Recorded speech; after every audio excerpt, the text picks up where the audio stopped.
The rise of Sparta, the secrets behind Spartan power.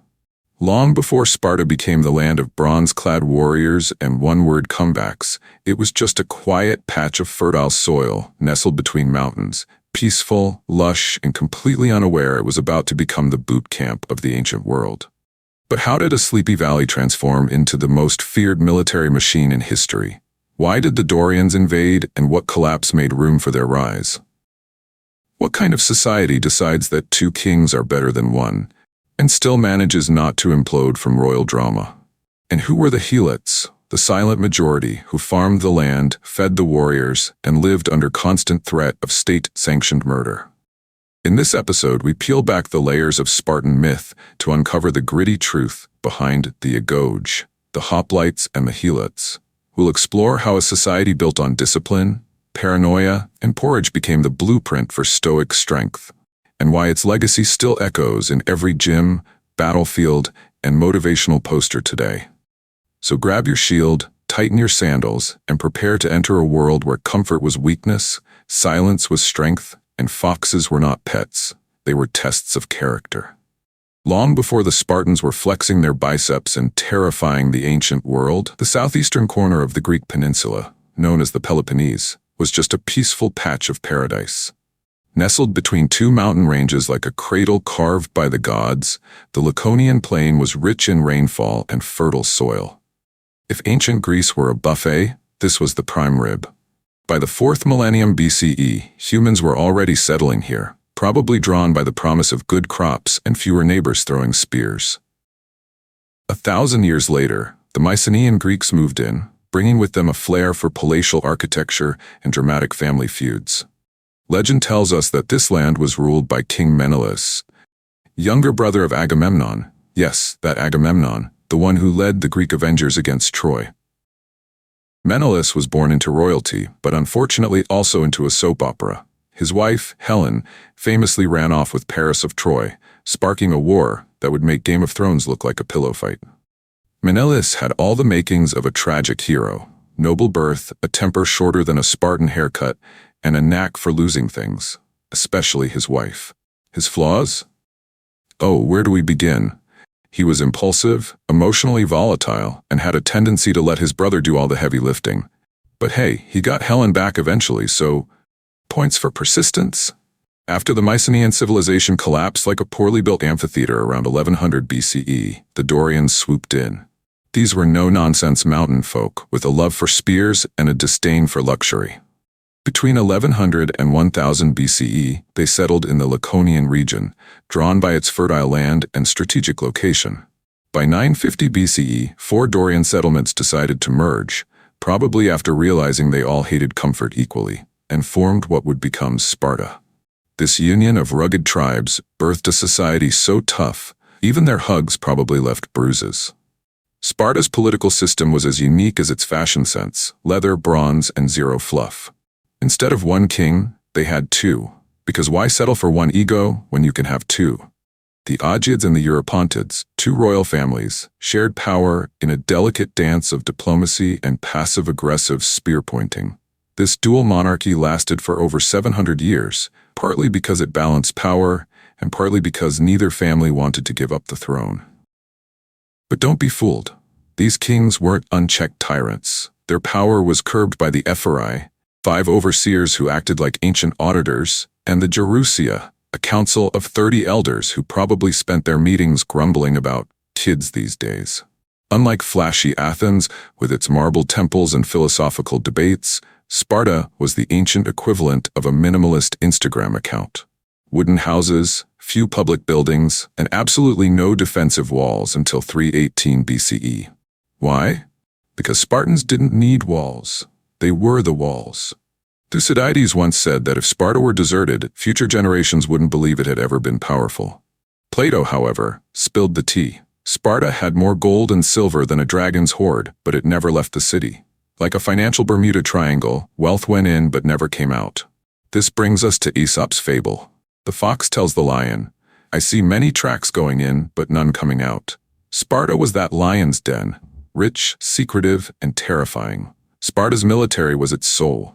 The hoplites, full-time soldiers with abs you could grate cheese on, were forbidden from doing anything but fighting. Farming? Nope. Trading? Not a chance.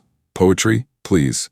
To keep them fed and free to fight, the state gave them land, farmed by helots, serfs who were basically living scarecrows. This system allowed Spartan armies to campaign year-round, while other Greek soldiers had to rush home to harvest olives and argue with their goats. Around 650 BCE, Sparta underwent a radical transformation thanks to a man named Lycurgus. Or maybe not. Scholars debate whether he was real, mythical, or just a clever branding exercise. Whoever he was, Lycurgus was credited with turning Sparta into a military state. He replaced the old aristocracy with an oligarchy that included middle-class men, expanding the citizen body to around 9,000. These citizens met monthly at the Apella assembly to vote on policies crafted by the Gerousia, which included the two kings. The Ephyri oversaw everything, acting like ancient referees with the power to call fouls on kings. Technically, any Spartan could hold these positions, but in practice, it was like trying to get into an elite club with a spear-shaped helmet. In Sparta, manhood didn't begin with a beard, it began with a bowl of pork porridge and a seat at the syssitia, the communal dining groups that were less fraternity party and more military strategy over stew. These mess halls were the beating heart of Spartan male life. If you weren't part of one, you weren't a citizen. Period. Here, warriors bonded over bland meals, debated tactics, and judged each other's cloak-folding technique. It was a place where loyalty was forged, alliances were built, and dessert was a myth. The syssitia wasn't just dinner, it was democracy with a ladle. Plutarch and Xenophon didn't sugarcoat it. The agoge was brutal. Spartan babies were inspected at birth like produce at a market. If you were healthy, congrats, you were enrolled in the agoge. If not, well, let's just say your future involved a cliff and a very short obituary. At age 7, boys, and occasionally girls, were snatched from their mothers and tossed into packs supervised by older boys. These mini-militias reported to state officers who probably hadn't smiled since birth. By 12, they lived in barracks, slept on dried river reeds, wore one cloak year-round, and went barefoot like it was a badge of honor. Their diet? Pork porridge. Their hobby? Stealing food. If caught, they weren't punished for theft, they were punished for incompetence. One legendary tale tells of a boy who stole a fox and hid it under his cloak. The fox gnawed into his flesh, but the boy stayed silent and died rather than be discovered. Whether true or not, the message was clear. Pain is weakness leaving the body, and silence is strength. Velvet rope. Only the top families made the cut. After Sparta's stunning defeat to Tegea in Arcadia, the Spartans had a rare moment of introspection. Instead of their usual stab first, ask questions never policy, they decided to play nice. Thus was born the Peloponnesian League, a sort of ancient NATO, but with more abs and fewer treaties. Sparta invited its neighbors to join a Spartan-led alliance. Translation: you can be our friend, but we're still in charge. Surprisingly, it worked. Sparta became the cool kid on the Peloponnesian bloc, and under King Cleomenes of Farth, reigned 520 to 490 BCE, they reached their peak. Cleomenes was a master of diplomacy and intimidation. He used the looming threat of Persia like a boogeyman to unite the Greek world under the Spartan banner. Oh, and Cleomenes' brother? Just a guy named Leonidas, who would later lead 300 Spartans at Thermopylae and become the poster child for heroic last stands and questionable movie accents. Sparta's prestige soared after the Persian Wars. They were the liberators, the warriors, the legends. But then came Athens, smart, stylish, and with a navy that could throw shade across the Aegean. Though Sparta and Athens had fought side by side against Persia in 480 BCE and again at Plataea, their bromance didn't last. Athens formed the Delian League, a rival alliance that was less defense-packed and more empire with receipts. Sparta's biggest fear wasn't Athens' ships, it was Athenian democracy. The idea that commoners could vote? Madness. What's next? Letting helots wear sandals? Meanwhile, Sparta's population was shrinking. Wars, low birth rates, and a refusal to let anyone new join the club meant that by the mid-400s BCE, there were only about 3,000 Spartiates left. That's fewer than the number of people who claimed to enjoy boiled pork porridge. From 431 to 404 BCE, Sparta and Athens threw down in the Peloponnesian War. Sparta had two secret weapons: a navy that finally rivaled Athens, and a shady alliance with the Persian Empire. With Persian gold and Spartan grit, Athens was defeated. Sparta was now top dog. But power went to their heads. Sparta began bossing around allies, acting less like liberators and more like landlords with spears. Former friends like Corinth, Argos, and even Athens turned against them. Persia, annoyed by Sparta's attitude, switched sides and funded the anti-Spartan alliance in the Corinthian War, 395 to 386 BCE. Eventually, Persia brokered the king's peace in 386 BCE. Sparta had to give up the Ionian cities and Cyprus. In return, Persia stopped funding Sparta's enemies. The deal made Sparta look like sellouts, less warrior kings and more corporate interns. In 371 BCE, Theban general Epaminondas, whose name sounds like a spell from Harry Potter, crushed Sparta at the Battle of Leuctra. He didn't stop there. He invaded Laconia, freed Messenia and Arcadia, and liberated the helots. Sparta's food supply vanished, and so did its power. The Peloponnesian League? Poof, gone. Messenia remained independent until Macedon came knocking a few centuries later. Epaminondas, knowing Spartans would fight to the last sandal, left the city alone. It was enough that Thebes, Arcadia, and Messenia could keep Sparta boxed in. In 338 BCE, Philip II of Macedon defeated Thebes and its allies at Chaeronea. He sent Sparta a polite message: "Surrender, or I'll destroy everything." Sparta replied with one word: if. That's right, no long speeches, just if. The ancient equivalent of try me.